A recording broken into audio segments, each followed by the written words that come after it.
sort of a brain or mind garden, and thinking about, not just how consciousness emerges from this whole machine of the mind and the body, but also consciousness emerging from the ecology of a being or a person as they are placed or enmeshed in the world around them. Like, on one hand, for the people that are in the earth, it can be seen as like a very sensorial experience, like they have all this weight and all these itchiness and all these bugs, so it could be a way of grounding back into the body. But then in the video, in the footage of it, it's just kind of this awkward, alienated mind sort of dealing with the surrounding environment that seems very separate from it.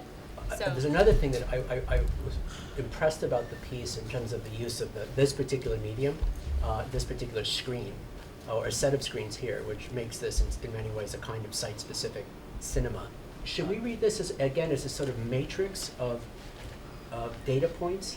sort of matrix of sort of units of head that we could structure here, or is rather the idea that this is a single landscape in which 32 heads are buried in proximate relationship to each other? I think it goes back to like that distinction between the planetary and the global. So I want it to be both. Like, yes, it's a holistic ecology, but then it's also sort of divided up into these data points. And those are both reflective of ways in which we kind of interact with the Earth. Like this fractal structure, I was thinking about this idea of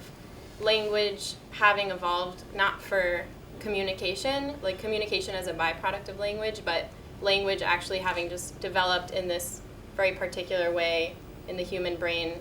as a way of like generating self and as a medium of thought, so that structure is the same in every brain regardless of language or culture.